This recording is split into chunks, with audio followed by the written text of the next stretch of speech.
Today, man and woman join God in his rest. Plus, I've got a rock.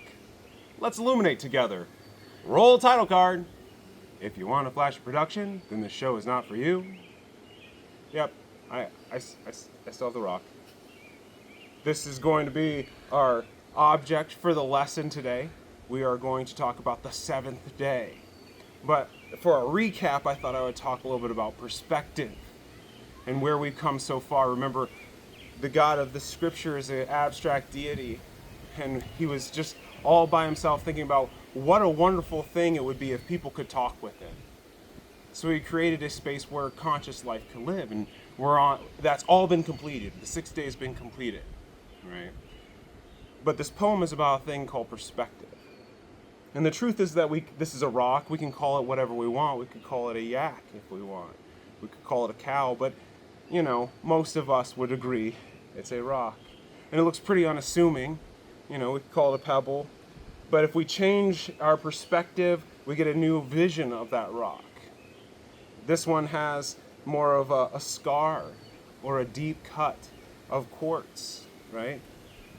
And then over here we've got another shape, another angle to the same rock, but it's a rock, right? We haven't changed the fact that it's a rock.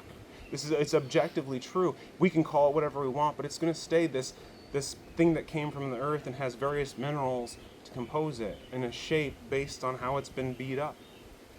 But what's significant to me about this is it's been inscribed with a different meaning. It's not only a rock.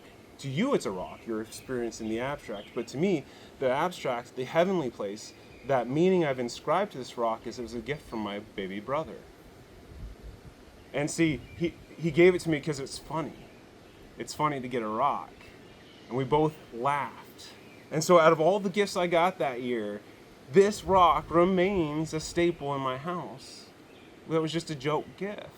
But see, that is how meaningful my relationship is with my brother. We laugh, right? We experience joy together. When I look at this rock, I remember, even though it's a rock, it's tied to that, it's inscribed with that memory, that heavenly space where me and my brother are laughing together. And so that's kind of where we moved after God created the heavens, the stars and the sun and the moon and time. The tree of knowledge was able to grow. And from that life sprang. And we've got the birds, which represent this animal that can go into the conscious plane on earth, right? They can land here and then fly into the heavenly, the dream space, where our emotions can exist, our flights of fear and fancy and all these sorts of things. And it can even land in the water and dive down low and see our subconscious, where the fish roam, right? Our schools roam. And they can come up and join us on the land where you and I, conscious life, can share these beautiful words like love. We can love what birds do. We can love our pets called Machiko. And on this 7th day, on this very special day, after this very long entry, we're going to read this scripture, the Bible, because we needed that setup about perspective. And the biggest thing about poetry is it's supposed to broaden our perspective. And the cool thing about having a relationship with this abstract deity that later is named Yahweh, the God of this Bible, is he if we engage with him, he gives us right back. We engage with life, we experience life, right? It's simple math. Let's get into the text, and then I'll tell you, there's a little thing here, and then I'll let you know what's going on in the rest of this book, okay? The reading today is Genesis 2. We're going to go back to 1 and just read 1 through 3. I'm going to do my best to read dramatically for you. So the heavens and the earth were completed, and all their hosts, that is, their inhabitants, filled it. They multiplied, and they just enjoyed in the abundance of life. And by the 7th day, God completed his work, which he had done, and he rested. He ceased on the 7th day from all of his work, which he had done. So God blessed the 7th day and sanctified it as his own. That is, he set it apart as holy from all other days, because in it he rested from all of his work, which he had created and done. Clever thing is happening in this poetry. Did you notice it? All the other days of the stanzas ended. But this seventh day is opened up. If you look to your own scripture, if you look to your own Bible, we're going to go right into now a narrative poem.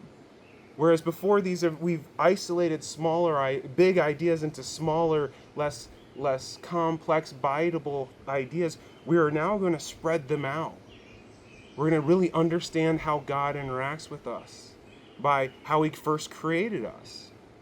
And this God is so unique because he takes all of this life around him, all of this life he created for the conscious life, and all these beautiful things that he's seen in nature and the world, and he combines them, and they describe it as a clay that he brings to life with, guess what? A kiss. This God brings humankind to life with a kiss. It's absolutely beautiful. We're about to get into that. We're about to learn about a people who trusted him enough to let them be led by him. And they believed in his promises. Believed in what this beautiful God called love could be. And we're about to open into that. We're about to completely move how we're understanding. Yes, there will be moments where we jump into beats of poetry. There will be moments of excitement where kings rise up to power and kings fall. And humble ones take their place. We'll learn about walls that are torn down from great people and how they're rebuilt by equally great people. We'll learn about how all of us make a mistake and harm God in our day-to-day lives. How we can make him feel better for that. All that's to come, but most importantly, what's to come is we're still in his rest. He's just waiting for us to stop making it all about us, this rest thing. And that takes us to the holy word. That word holy and keeping it holy is a perspective word. We can't live in our day-to-day according to what it means to us. We have to live into our day-to-day to what means good things and what is light. And our day-to-day life is every day is holy because God gave it to us, right? Why are we just picking one day? Why aren't we just chilling with him all the time? Me and God hanging out, right? That's every day is Christmas if we want it to be. And so what we're going to see is God laid out this knowledge of life for us, and we didn't want to learn it his way. We wanted to learn it the hard way. And we've done a pretty good job learning the hard way. But in the seasons where we've learned the easiest way is when we work together and we worked with God to achieve something great.